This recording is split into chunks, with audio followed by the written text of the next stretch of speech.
तुमने शिव की कथा तो सुनी ही होगी कि जब पार्वती का देहांत हो गया तब शिव उनका शव अपने कंधों पर उठाए पूरे देश में भटकते रहे। उन्हें बस एक ही आस थी, कहीं कोई वैद्य मिल जाए, कोई हकीम मिल जाए, कोई चमत्कार हो जाए और पार्वती फिर से जीवित हो जाए। लेकिन मृत्यु मृत्यु होती है। प्रकृति किसी के लिए नियम नहीं बदलती, चाहे वह पार्वती ही क्यों न हो। देह सड़ने लगी, दुर्गंध फैलने लगी और कथा कहती है कि शरीर के अंग एक एक कर गिरते चले गए। जहां जहां वे अंग गिरे वहीं वहीं तीर्थ बन गए। लेकिन असली बात यह नहीं है। असल बात है शिव का उस लाश को ढोते रहना। यह कोई सिर्फ पुराण की कथा नहीं है, यह मनुष्य के मन का गहरा मनोविज्ञान है। क्योंकि सच तो यह है कि हर इंसान अपनी जिंदगी में कुछ न कुछ लाशें ढो रहा है। बीते हुए रिश्ते, बीते हुए सपने, बीते हुए सुख, बीते हुए अपमान, बीते हुए प्रेम, सब लाशें बन चुकी होती हैं। और लाश चाहे कितनी भी प्रिय क्यों ना हो, एक दिन सड़ने लगती है।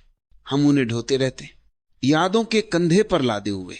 और जैसे जैसे समय बीतता है वे यादें सड़ने लगती हैं, उनसे दुर्गंध उठती है। लेकिन हम फिर भी उन्हें छोड़ते नहीं। हम उन्हीं जगहों पर बार बार लौटते हैं जहां कभी कुछ अच्छा लगा था। जवानी के दिन किसी का प्रेम, किसी उपलब्धि का नशा, किसी की प्रशंसा, बार बार उन्हीं स्मृतियों के तीर्थ पर जाकर सिर झुकाते हैं। लेकिन सच्चाई यह है कि अब वहां कुछ भी जीवित नहीं है, वो सब मर चुका है। अब वहां सिर्फ यादें हैं और यादें जीवन नहीं होती। अतीत का कोई अस्तित्व नहीं होता सिवाय स्मृति के। और जो व्यक्ति थोड़ा भी सजग होता है वह समझ जाता है कि इस मृत बोझ को ढोते रहना व्यर्थ है।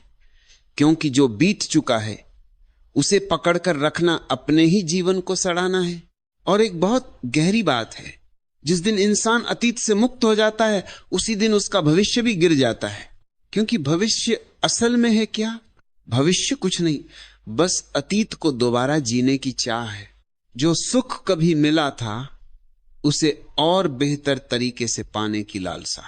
जहां कांटे थे वहां फूल उगा देने की इच्छा। जहां पीड़ा थी वहां केवल सुख बचा लेने का सपना। हम जिसे भविष्य कहते हैं वो अतीत का ही सजाया हुआ रूप है। और जिस दिन अतीत गिर गया उसी दिन भविष्य भी अपने आप गिर जाता है। और तब क्या बचता है? बस यह क्षण, न कल न कल की स्मृति, न आने वाला कल न उसकी चिंता, केवल ये पल। और जिस क्षण में आदमी पूरी तरह ठहर जाता है, जहां न विचार दौड़ते हैं, न इच्छाएं खींचती हैं, न स्मृतियां पीछे खींचती हैं, न भविष्य आगे बुलाता है, वहीं से विश्राम शुरू होता है, वहीं से शांति जन्म लेती है। और उसी ठहराव में पहली बार जीवन से, सत्य से और स्वयं से मुलाकात होती है। जब भीतर सब शांत हो जाता है, जब मन की सारी तरंगें थम जाती हैं, जब न अतीत बचता है न भविष्य, तभी वर्तमान शुद्ध होता है। और वही शुद्ध वर्तमान ही असली जीवन है। भीतर मैल जमा हो गया है, बहुत गहरा, बहुत पुराना मैल। अंदर कीचड़ भरा पड़ा है, पर हम क्या कर रहे हैं? ऊपर ऊपर शरीर धो रहे हैं, ऊपर ऊपर सजावट कर रहे हैं, ऊपर ऊपर सफाई का नाटक चल रहा है। घाव भीतर है और हम उन पर इत्र छिड़क रहे हैं ताकि बदबू बाहर ना आए। घावों पर फूल चढ़ा रहे हैं ताकि किसी को जख्म दिखाई ना दे। असल में हम भीतर की गंदगी को बाहर के सौंदर्य से ढकने की कोशिश कर रहे हैं। भीतर की खालीपन को बाहर के धन से भरना चाहते हैं। भीतर की दरिद्रता को बाहर के गहनों से छुपाना चाहते हैं। यही तो तुम्हारा संसार है, यही तो तुम्हारा जीवन है। सोचो जरा, तुम कर क्या रहे हो? सिर्फ इतना कि किसी तरह भीतर की दरिद्रता बाहर की चकाचौंध में छिप जाए, भीतर का भिखमंगापन हीरे जवाहरातों में ढंग जाए। लेकिन क्या यह संभव है? नहीं, यह कभी संभव नहीं हो सकता, क्योंकि बाहर की संपत्ति बाहर ही रह जाती है, वो भीतर कभी नहीं पहुंचती। बाहर और भीतर का कोई मेल नहीं है, दोनों के रास्ते अलग अलग हैं। बीमारी भीतर है और इलाज बाहर चल रहा है। ये सारी औषधियां सिर्फ धोखा है, भ्रम है। दरिया कहते हैं भीतर मैल चहल कह लगी, ऊपर तन का धोवे है। अविगत मूर्ति महल कै भीतर, वाका पंथ न जोवे। भीतर गंदगी भरी पड़ी है और आदमी ऊपर से नहा धोकर पवित्र बनने का ढोंग कर रहा है, और जिस परम सत्ता की तलाश में भटक रहा है वह तो उसके ही भीतर विराजमान है, लेकिन उसका रास्ता देखने की फुर्सत किसी को नहीं। और तुम दौड़ रहे हो, ये मिल जाए वो मिल जाए, और जो सच में मिलने लायक है, जो वास्तव में मिलने वाला है, वो तुम्हारे ही भीतर बैठा है। वह मूर्ति तुम्हारे मंदिर में नहीं, वह तुम्हारे घर में नहीं, वह तुम्हारे हृदय के भीतर विराजमान है। तुम मंदिर दर मंदिर भटकते हो, कभी यहां सिर पटकते हो, कभी वहां, और जिसे तुम जन्मों से खोज रहे हो वो एक क्षण के लिए भी तुमसे अलग नहीं हुआ। तुम्हारा मालिक तुम्हारे भीतर बैठा तुम्हारी प्रतीक्षा कर रहा है। अविगत मूर्ति महल के भीतर, वाका पंथ न जोवे है। तुम न जाने कितने रास्तों पर दौड़ चुके हो, लेकिन एक रास्ता भूल गए, भीतर जाने का रास्ता। बाहर खोजने निकलने से पहले अगर एक बार भीतर झांक लिया होता तो शायद भटकना खत्म हो जाता। कहीं ऐसा न हो कि तुम जीवन भर बाहर खोजते रहो और वो जिसे खोज रहे हो भीतर ही बैठा रहे। जिन्होंने भीतर झांका उन्होंने पा लिया, और जो बाहर ही दौड़ते रहे वे दौड़ते दौड़ते थक गए, खाली हाथ आए खाली हाथ चले गए। जुगति बिना कोई भेद न पावे, साधु संगति का गोवे है। लेकिन भीतर के इस माहौल का रास्ता वही बता सकता है जो खुद वहां तक पहुंच चुका हो, क्योंकि तुम खुद को इतने समय से भूल चुके हो। इतने जन्मों से इतनी परतें जम गई हैं तुम्हारे भीतर भ्रम की कि अगर तुम खुद उन्हें हटाने बैठोगे तो जन्मों तक खोदते रह जाओगे, फिर भी सच दिखाई नहीं देगा। तुम्हें भीतर का रास्ता वही बता सकता है जो खुद भीतर पहुंच चुका हो, क्योंकि बिना जुगति के, बिना विधि के कोई भी भेद नहीं खुलता। तुम्हें कुंजी चाहिए, और तुमने कभी ध्यान दिया है ताला चाहे कितना ही बड़ा क्यों न हो, कुंजी हमेशा छोटी होती है। ताला चाहे जितना भी जटिल हो, कुंजी हमेशा सरल होती है। अगर कुंजी हाथ में न हो तो तुम हथौड़ी से ताला तोड़ते रहो, वह खुलेगा नहीं। लेकिन अगर कुंजी हाथ में हो तो एक छोटा सा बच्चा भी ताला खोल सकता है। ताले को खोलने के लिए न ताकत चाहिए न पहलवानों की जरूरत होती है, बस सही कुंजी चाहिए। ठीक यही बात भीतर के मार्ग पर भी लागू होती है। योग की युक्ति, ध्यान की युक्ति कोई भारी भरकम विद्या नहीं है, वो बहुत सरल है। बस हाथ लग जाए तो सब खुल जाता है। दरिया 20 वर्ष की उम्र में ही बुद्धत्व को उपलब्ध हो गए, और यहां 80-80 साल के लोग हैं जो बुद्धत्व तो दूर अब भी उसी कूड़े कचरे को खोज रहे हैं। जिसे जवान खोजे तो समझ भी आता है। जवान अगर महत्वाकांक्षी हो तो कहां जा सकता है? अभी जवानी है, आंखों में धुंध है, लेकिन बूढ़े भी वही दौड़ लगा रहे हैं। एक पैर कब्र में है, फिर भी चाहते हैं बस एक पद और मिल जाए, थोड़ी देर और कुर्सी मिल जाए, थोड़ी और सत्ता हाथ में आ जाए। ये कुर्सी का खेल कभी खत्म ही नहीं होता, इसका कोई अंत दिखाई नहीं देता। बच्चों को माफ किया जा सकता है, जवानों को भी माफ किया जा सकता है, लेकिन बूढ़ों को माफ करना कठिन है। और फिर भी अगर कोई साहस कर ले, अगर कोई सद्गुरु के पास पहुंच जाए, तो बच्चा हो या जवान, दोनों को ही परम सत्य मिल सकता है। दरिया 20 वर्ष के थे जब बुद्ध हुए, क्योंकि उनके हाथ कुंजी लग गई थी। कुंजी मिल जाए तो बात बहुत आसान हो जाती है। 2 और 2 4, बस इतनी सी बात रह जाती है। इसलिए कहा गया है जुगति बिना कोई भेद न पावे। बिना सही विधि के, बिना सही विज्ञान के, बिना सही मार्ग के कोई रहस्य नहीं खुलता। और फिर भी लोग अजीब हैं। जब कभी परमात्मा की खोज की इच्छा भी जागती है तो सबसे पहले जिस चीज से भागते हैं वह है साधु संगति। पर सच तो यह है कि भीतर के महल का रास्ता उसी से मिलता है जो स्वयं उस महल में पहुंच चुका हो। लोग सोचते हम खुद ही कर लेंगे। भाषा सीखनी हो तो शिक्षक के पास जाते हैं, गणित सीखना हो तो गुरु ढूंढते हैं, भूगोल इतिहास जैसी व्यर्थ लगने वाली चीजें भी सीखनी हो तो भी किसी न किसी विद्यालय का सहारा लेते हैं। कुछ भी सीखना हो तो कोई न कोई मार्गदर्शक चाहिए। लेकिन जैसे ही बात परमात्मा की आती है तो मन कहता है, अरे इसमें किसी की क्या जरूरत, यह तो हम खुद ही कर लेंगे। यही इस सदी की सबसे बड़ी बीमारी है। इसी कारण इस सदी में परमात्मा हमसे दूर होता चला गया, या सच कहें तो हम ही उससे दूर होते चले गए।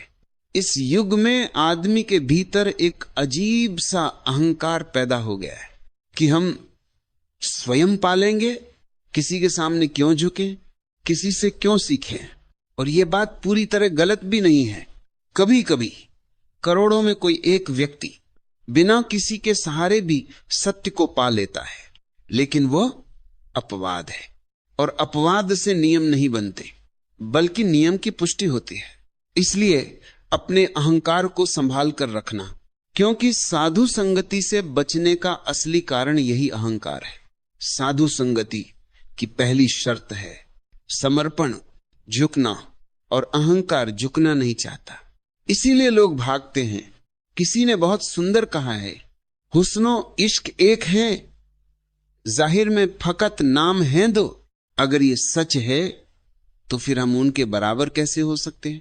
और जब किसी ने अक्ल से रास्ता पूछा तो जवाब मिला, वह खुद ही भटकी हुई है, राह दिखाने का दावा कैसे करे। बुद्धि खुद उलझी हुई है, खुद भटकी हुई है। अगर तुम उसी के पीछे चल पड़े तो भटकना निश्चित है। खलील जिब्रान की एक बहुत सुंदर कहानी है। एक आदमी गांव गांव घूमता था और कहता था, जिसे परमात्मा को पाना हो वो मेरे पीछे आए। कोई उसके पीछे नहीं जाता था, न कोई झंझट होती थी, न कोई परेशानी। लेकिन एक दिन एक गांव में एक युवक खड़ा हो गया। उसने कहा, मैं आता हूं तुम्हारे पीछे। वो आदमी घबरा गया, थोड़ा झिझका, फिर बोला, ठीक है आ जाओ। वो उसे जंगलों में ले गया, पहाड़ों में भटकाया, मरुस्थलों में घुमाया। सोचा महीना 2 महीना में थक जाएगा और लौट जाएगा, लेकिन वह युवक नहीं थका। 1 साल बीता, 2 साल बीते, 3 साल बीत गए। वह युवक तो नहीं थका, लेकिन वह आदमी खुद थकने लगा। उसे लगने लगा, मैं कब तक इसे भटकाता रहूं। और यहीं से कहानी पलटती है, थकाने में भी आखिर थकना पड़ता है। जब उस आदमी ने देखा कि यह युवक तो जा ही नहीं रहा है, 3 साल बीत गए, फिर 4, फिर 5, और वो अब भी पीछे लगा है, तो उससे डर लगने लगा। सोचा ये तो मेरी ही जिंदगी खराब कर देगा। मैं इसे थकाने चला था और खुद थक गया। 6 साल पूरे हो गए। एक दिन उस आदमी ने हार मान ली। वो युवक के पैरों में गिर पड़ा और बोला, महाराज मुझे माफ कर दो, अब तुम जाओ। युवक बोला, मैं जाऊं कहां, आपने ही तो कहा था कि ईश्वर से मिलवाओगे। मैं तो उसी भरोसे आपके पीछे चला आया। तब वो आदमी रो पड़ा, कहा, मैं तुम्हें क्या ईश्वर से मिलवाऊंगा, तुम्हारी वजह से तो मैं खुद ही रास्ता भूल गया हूं। पहले मुझे रास्ता पता था, अब जब से तुम मेरे साथ हो मुझे खुद कुछ समझ में नहीं आ रहा। अब मुझ पर दया करो और चले जाओ। और मैं वादा करता हूं, अब कभी किसी से यह नहीं कहूंगा कि मेरे पीछे आओ, मैं तुम्हें पहुंचा दूंगा। यही हाल है तुम्हारे पंडितों, पुरोहितों और ठेकेदारों का। वे कहते हैं पीछे आओ, पहुंचा देंगे, लेकिन उनकी पूरी सुरक्षा इसी में है कि तुम सच में कभी उनके पीछे जाओ ही मत। और तुम्हारी भी सुरक्षा उन्हीं के साथ है, क्योंकि वे भी झूठे हैं, तुम भी झूठे हो, और झूठ को झूठ से बड़ा सहारा मिल जाता है। लेकिन ध्यान रखना, जिस दिन तुम दरिया, कबीर, नानक, फरीद जैसे किसी जीवित सत्य के पास खड़े हो जाओगे, उस दिन घबराहट शुरू हो जाएगी, पैर कांपने लगेंगे, डर लगेगा, अब कुछ टूटने वाला है, अब कुछ मिटने वाला है। क्योंकि ऐसे आदमी के साथ चलने का अर्थ है अपने झूठ को छोड़ना, अपने अहंकार को मिटाना, अपने आप को मिटा देना। इसीलिए दरिया ने बड़ा ठीक शब्द चुना है, साधु संगति का गोवे है। गोवे का अर्थ है डर जाना, छिप जाना, भाग जाना। तुम साधु संगति से डरते हो, तुम उससे भागते हो, और जब भागते हो तो अपने भागने के लिए तर्क भी गढ़ लेते हो। कहते हो वहां रखा ही क्या है, वहां कौन सा खजाना है, वहां सब ढोंग है, सब पाखंड है। और इन बातों को साबित करने के लिए तुम बुद्ध पुरुषों के बारे में न जाने कैसी कैसी अफवाहें फैला देते हो, क्योंकि उन्हीं अफवाहों की आड़ में तुम अपने डर को छिपा पाते हो। वरना सच तो यह है, अगर तुमने सच में भीतर झांक लिया तो भाग नहीं पाओगे। एक आदमी ने मुझे पत्र लिखा था, ऐसे पत्र बहुत आते हैं। उसने लिखा, मैं आना तो चाहता हूं, लेकिन मैंने सुना है कि वहां जो जाता है वह सम्मोहित हो जाता है। मुझे डर लगता है कहीं मैं भी सम्मोहित न हो जाऊं।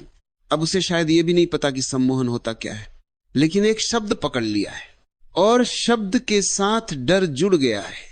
मन कहता है जाना भी है और डर भी लग रहा है।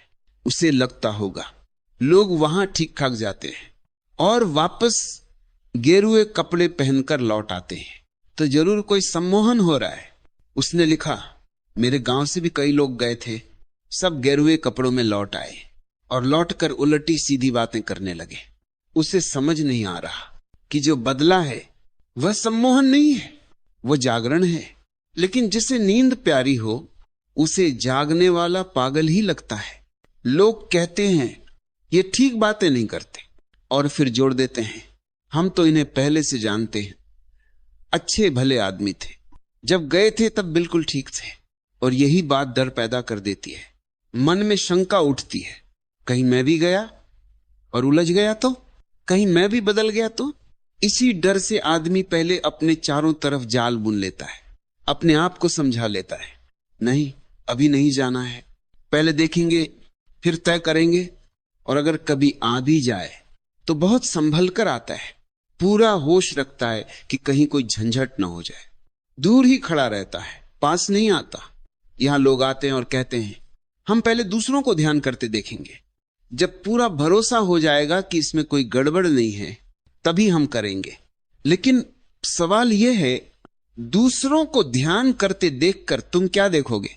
अगर कोई मस्ती में नाच रहा है तो तुम्हें नाच दिखाई देगा, लेकिन मस्ती दिखाई नहीं देगी।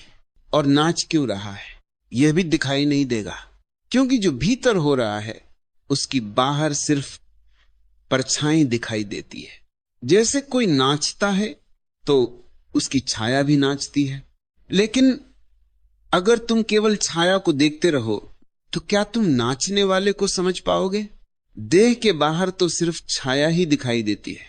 क्या तुम मीरा को नाचते देखकर समझ सकते थे कि उसके भीतर कृष्ण की बांसुरी बज रही है? क्या तुम समझ सकते थे कि मीरा तुम्हारे लिए नहीं नाच रही, वह तो कृष्ण के सामने नाच रही है? मीरा का नाच कोई साधारण नृत्य नहीं था, वो कोई प्रशिक्षित नर्तकी भी नहीं थी। कहीं लिखा नहीं मिलता कि उसने नृत्य सीखा था। कोई भी आज की नर्तकी तकनीक में मीरा से बेहतर नाच ले, लेकिन फिर भी मीरा मीरा है और बाकी सब सिर्फ नर्तक है, क्योंकि मीरा के नाच में कुछ और था। उसमें प्राण था, उसमें भाव था, उसमें भक्ति थी, उसमें कृष्ण का स्पर्श था। मीरा कहती है, पद घुंघरू बांध मीरा नाची रे। तुम घुंघरू सुन सकते हो, तुम नाच देख सकते हो, तुम उसके पैर थिरकते देख सकते हो, लेकिन भीतर जो बांसुरी बज रही है वह तुम्हें दिखाई नहीं देगी। मीरा अकेली नहीं नाच रही थी, वह कृष्ण के साथ नाच रही थी। रास चल रहा था, लेकिन तुम्हें वो अकेली ही दिखेगी। अब बताओ, तुम दूसरों को ध्यान करते देखकर क्या समझोगे? जो भी समझोगे गलत ही समझोगे। और फिर तुम कहते हो पहले देख लूं फिर करूंगा, लेकिन बाहर देखकर भीतर की बात समझी नहीं जा सकती। शायद तुम यही सोचोगे, ये कौन सा ध्यान है, ये कौन सी साधना है, ये तो पागलपन लग रहा है, क्योंकि तुमने ध्यान की भी एक परिभाषा बना ली है। तुमने तय कर लिया है कि ध्यान ऐसा ही होना चाहिए। अगर जैन देखेगा तो कहेगा ध्यान तो ऐसा होता है जैसे महावीर बैठे हैं, तो फिर मीरा का ध्यान ध्यान नहीं हुआ, तो फिर चैतन्य का ध्यान भी ध्यान नहीं हुआ। और अगर मीरा का ध्यान सही मान लो तो बुद्ध को चुपचाप बैठे देखकर कहोगे ये क्या है? ना नाच ना गान, बस चुप बैठे हैं। हर आदमी अपने हिसाब से परमात्मा को नापता है और यही भूल है, क्योंकि परमात्मा हर व्यक्ति में अलग ढंग से प्रकट होता है। वह किसी तय रूप में नहीं आता, वो किसी तय तरीके से नहीं उतरता। हर व्यक्ति के भीतर वह मौलिक रूप से घटता है, अद्वितीय रूप से घटता है।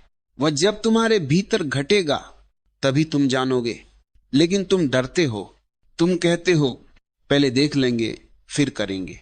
जैसे कोई सागर को देखकर तृप्त हो जाए, जैसे कोई भोजन को देखकर भूख मिटा ले। नहीं, उसे खाना पड़ता है, उसे पचाना पड़ता है, तभी वह रक्त बनता है, जीवन बनता है। ध्यान भी ऐसा ही है, उसे देखना नहीं होता, उसे जीना होता है। उसे सिर्फ समझना नहीं है, उसे तो रक्त में उतारना पड़ेगा, मांस में ढालना पड़ेगा, मज्जा में बदलना पड़ेगा।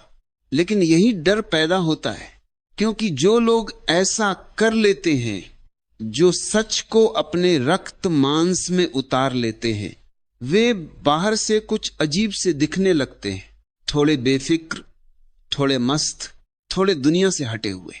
और तभी मन डरता है, कहीं मैं भी ऐसा ना हो जाऊं, कहीं मैं भी बेबूझ न कहलाने लगूं। अभी कुछ दिन पहले की बात है, यहां मेरी एक सन्यासिनी है गोपा, वो अमेरिका से है। उसके पिता आए हुए थे, बहुत प्यारे आदमी थे, बिल्कुल सीधे सरल भले। वे अपनी बेटी को देखने आए थे। उसे इतना प्रसन्न, इतना आनंदित देखकर खुद भी धीरे धीरे डूबने लगे। एक दिन मुझसे बोले, मेरा भी मन है सन्यास लेने का, लेकिन मेरी पत्नी कभी नहीं समझ पाएगी।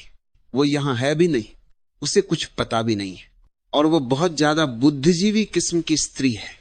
हम सब घर में उससे डरकर ही जीते हैं। मैंने उनसे कहा, अगर इतनी कठिनाई है तो अभी मत लो, फिर कभी देख लेना। लेकिन उनका मन नहीं माना।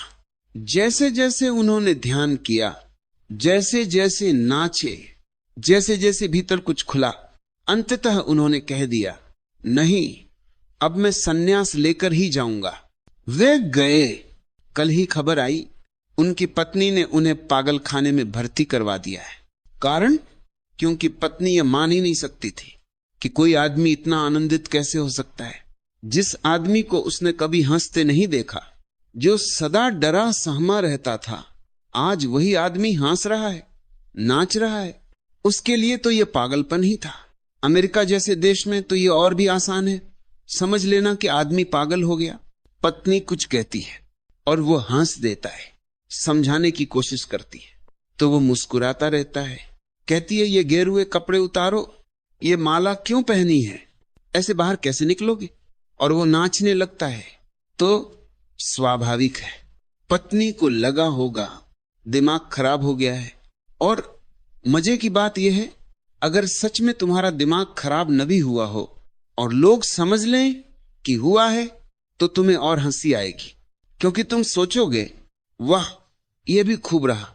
और जब तुम सफाई देने लगोगे कि मैं पागल नहीं हूं, तो शक और गहरा हो जाएगा। क्योंकि जो आदमी बार बार कहे कि मैं पागल नहीं हूं, वह और ज्यादा संदिग्ध लगता है। डॉक्टर से मिलवाया जाएगा। तुम कहोगे मैं बिल्कुल ठीक हूं, तो पत्नी बोलेगी, चुप रहो, तुम्हें बोलने की जरूरत नहीं है, डॉक्टर देख लेंगे। और मजा यह है, अगर तुम बिल्कुल स्वस्थ होकर भी डॉक्टर के पास जाओ, तो भी वह कोई ना कोई बीमारी खोज ही लेगा। तुम बिल्कुल ठीक हो, फिर भी वो बोलेगा, थोड़ा ब्लड प्रेशर है, थोड़ा तनाव है, थोड़ी एंजाइटी है। और अगर चाहे तो एक नहीं 10 बीमारियां निकाल देगा। डॉक्टर का धंधा ही यही है, बीमारी ढूंढना, बीमारी निकालना। तुम उसके पास गए हो, यही उसके लिए सबसे बड़ा प्रमाण है कि तुम बीमार हो ही। और मजे की बात यह है कि मरीज को भी अच्छा नहीं लगता। अगर डॉक्टर कह दे कि तुम बिल्कुल ठीक हो, मरीज सोचता है, यह भी कोई डॉक्टर है? हम इतनी तकलीफ उठाकर आए हैं और यह कहता है कुछ नहीं है। उसे लगता है कोई और डॉक्टर देखना पड़ेगा, यह तो बेकार निकला। क्योंकि डॉक्टर ने फीस ली है तो उसे फीस को जायज भी ठहराना है।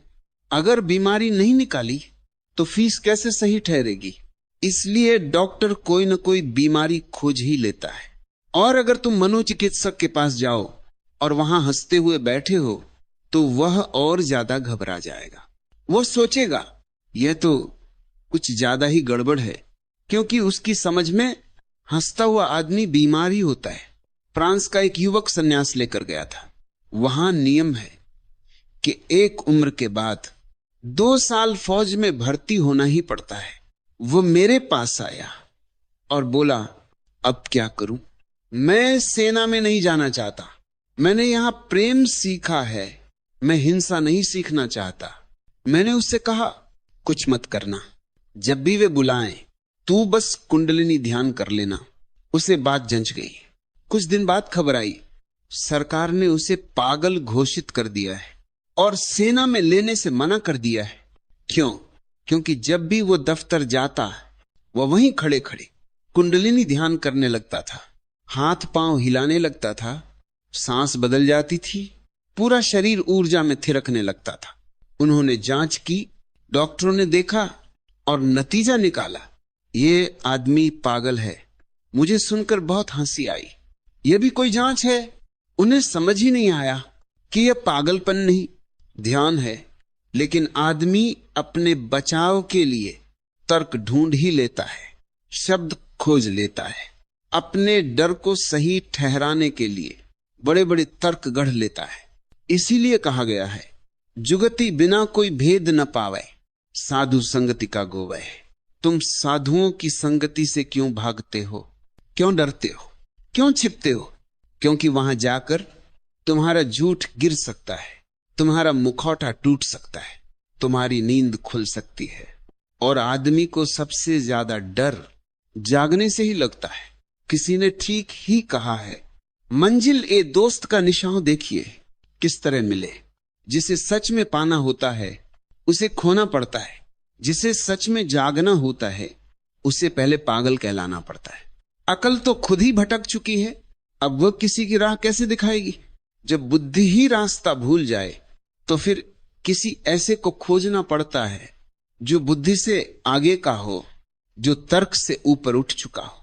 किसी ऐसे व्यक्ति की तलाश करनी होती है जिसकी रोशनी दिमाग से नहीं दिल से निकलती हो, जिसके पास विचार न हो, अनुभव हो, जिसने सुना नहीं हो, देखा हो, जिसने परमात्मा को माना नहीं हो, जिया हो, जिसने उस चमत्कार को देखा हो जिसे शब्द नहीं कह सकते। किसी ने ठीक ही कहा है, सरापा सोज है ए दिल, सरापा नूर हो जाना।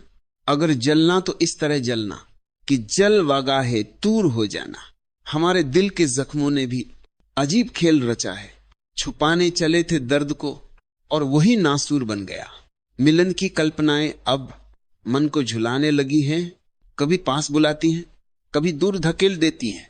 और जिस रात मिलन होना था उसी रात आंखों ने सबसे गहरा अंधेरा देख लिया। शबे वस्ल अपनी आंखों ने अजब अंधेरा देखा है, न कब उनका उलटना, रात का काफूर हो जाना। मिलन की रात में, सुहाग रात में जब पर्दा उठा तो ऐसा उजाला फूटा कि अंधेरा खुद ही विदा हो गया। ऐसे ही किसी आदमी को खोजना होगा जिसकी भौहों पर परमात्मा का स्पर्श हो चुका हो, जिसकी सुहागरात हो चुकी हो, जिसके माथे पर उस मिलन का टीका लगा हो, जिसने वह क्षण देख लिया हो। जब परम प्रिय का घूंघट उठता है और पूरा ब्रह्मांड उजाले में डूब जाता है, जहां न भक्त बचता है न भगवान, बस एक ही महाप्रकाश रह जाता है। ऐसे व्यक्ति को पाए बिना कोई युक्ति नहीं मिलती, कोई मार्ग नहीं खुलता, क्योंकि केवल सोचने से कभी किसी को दर्शन नहीं हुआ। सिर्फ विचार करने से कभी कोई सेतु नहीं बना। सोच बाधा बन सकती है, पुल नहीं। इच्छाओं से किस्मतें नहीं बदलती, कल्पनाओं से मिलन नहीं होता। किसी ने सही कहा है, वस्ल की बनती हैं इन बातों से तदबीरें कहीं, आरजुओं से फिरा करती हैं तकदीरें कहीं। बैठे बैठे सोचते रहना बस मन का खेल है, उससे न द्वार खुलता है न सत्य उतरता है। उसके लिए तो कोई विधि चाहिए, कोई योग चाहिए, कोई भीतर उतरने की कला चाहिए, वरना आदमी बस यही कहता रह जाता है कि दरिया कूटने बेगोदी शीस पटक कर रोवे।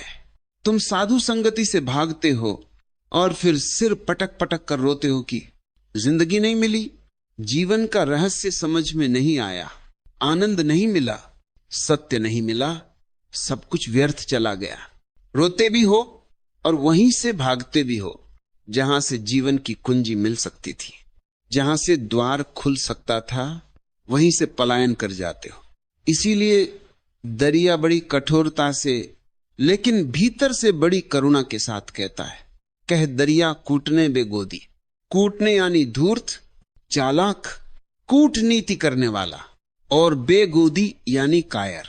दरिया कहता है तुम्हारे सारे तर्क या तो चालाकियां हैं या तुम्हारी कायरताएं हैं। जो न चालाक है न कायर, उसे साधु संगति अपने आप मिल जाती है। वो घर में भी बैठा हो तो भी गुरु उसे खोजता हुआ पहुंच जाता है। लेकिन जो बहाने बनाता है वो भागता ही रहता है। किसी ने बहुत सुंदर कहा है, कुछ भी हासिल न हुआ जोहद से नखवत के सिवा, शुगल बेकार हैं सब उसकी मोहब्बत के सिवा। झूठी उपासनाओं से कुछ नहीं मिलता, और जो उपासनाएं तुमने की हैं वे अधिकतर झूठी ही हैं, क्योंकि वे बिना गुरु के की गई हैं।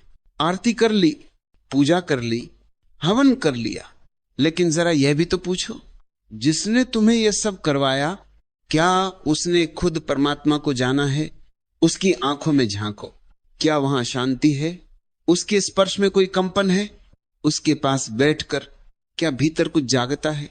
नहीं, वह तो किराए का पंडित है। तुमने पैसे दिए, उसने कर्मकांड कर दिया। वो तुमसे अलग नहीं है, शायद तुमसे भी ज्यादा खाली है। इसीलिए कहा गया, कुछ भी हासिल न हुआ जोहद से नखवत के सिवा। सच तो यह है, प्रेम के सिवा कोई साधना सच्ची नहीं होती, और प्रेम सिखाया नहीं जाता, प्रेम समझाया नहीं जाता। प्रेम तो एक संक्रमण है, एक छूत है। वो पास बैठने से लगता है। जिसे प्रेम हुआ है उसके पास बैठो, चुपचाप बैठो, बार बार बैठो। आज नहीं तो कल, कल नहीं तो परसों, एक दिन वह रोग लग ही जाएगा। और वही रोग सबसे बड़ा स्वास्थ्य है, सबसे बड़ा सौभाग्य है। इसी को सत्संग कहते हैं। किसी ने कहा है, विहंगम कौन दिशा उड़ी जय हो। जरा सोचो, तुम कहां से आए हो, क्यों आए हो, किधर जाना है? तुम्हें खुद कुछ पता नहीं और फिर भी तुम मार्ग खोजने का दावा करते हो। जब तक कोई ऐसा न मिले जो रास्ता नहीं मंजिल जानता हो, तब तक भटकना तय है। और बताओ, पक्षी मरने के बाद किस दिशा में उड़ जाओगे? कुछ पता है? अगर नहीं पता तो कम से कम उनके पास तो बैठो जिन्हें कुछ पता है। उनसे रिश्ता जोड़ो, उनसे नाता बनाओ। विहंगम कौन दिशा उड़ी जय हो, अपने आप से पूछो, मैं जा कहां रहा हूं? क्योंकि मौत देर नहीं करती, आज नहीं तो कल आ ही जाएगी। और जब मौत आएगी तो ये देह यहीं पड़ी रह जाएगी, लेकिन भीतर छिपा यह हंस, वो कहां जाएगा? जिसने नाम को नहीं जाना, जिसने परमात्मा का स्मरण नहीं किया, उसके तो पंख ही नहीं होते। नाम बिहुना सो परहीना। जिसके पास नाम नहीं, जिसके पास स्मरण नहीं, वह पंखहीन है, और पंखहीन उड़ नहीं सकता। भरमी भरमी भो रही हो, वो यहीं भटकता रहेगा, यहीं गिरता रहेगा, यहीं तड़पता रहेगा। एक देह से दूसरी देह में, एक अंधेरे गर्भ से दूसरे अंधेरे गर्भ में, यही चक्कर चलता रहेगा। नाम बिहुना सो परहीना, भरमी भरमी भौ रही हो। और फिर भी लोग हैं जो सदगुरु के पास आकर भी संबंध नहीं जोड़ते, संवाद नहीं करते, विवाद करने लगते हैं। कुछ लोग ऐसे होते हैं कि अगर उन्हें गुलाब की झाड़ी के पास ले जाओ तो वे फूल नहीं देखेंगे, सिर्फ कांटे गिनेंगे। और जो कांटे गिनता है उसके हाथों में अगर कांटे चुभ जाएं तो इसमें आश्चर्य क्या? अगर उसके हाथ लहूलुहान हो जाएं तो इसमें हैरानी कैसी? और फिर वही आदमी गुलाब की झाड़ी पर नाराज भी हो जाएगा जिसके हाथ खून से भरे हों, जिसकी आंखों में क्रोध हो, उसे गुलाब कैसे दिखेंगे? उसके लिए तो फूल भी कांटे बन जाते हैं। लेकिन कुछ लोग ऐसे भी होते हैं जो फूलों को देखते हैं, उनकी खुशबू में डूब जाते हैं, वे इतने रस में भर जाते हैं कि उन्हें कांटे दिखते ही नहीं, और धीरे धीरे वे समझ जाते हैं कि कांटे दुश्मन नहीं हैं, वे तो फूलों के रक्षक हैं। फिर वही कांटे उन्हें प्यारे लगने लगते हैं।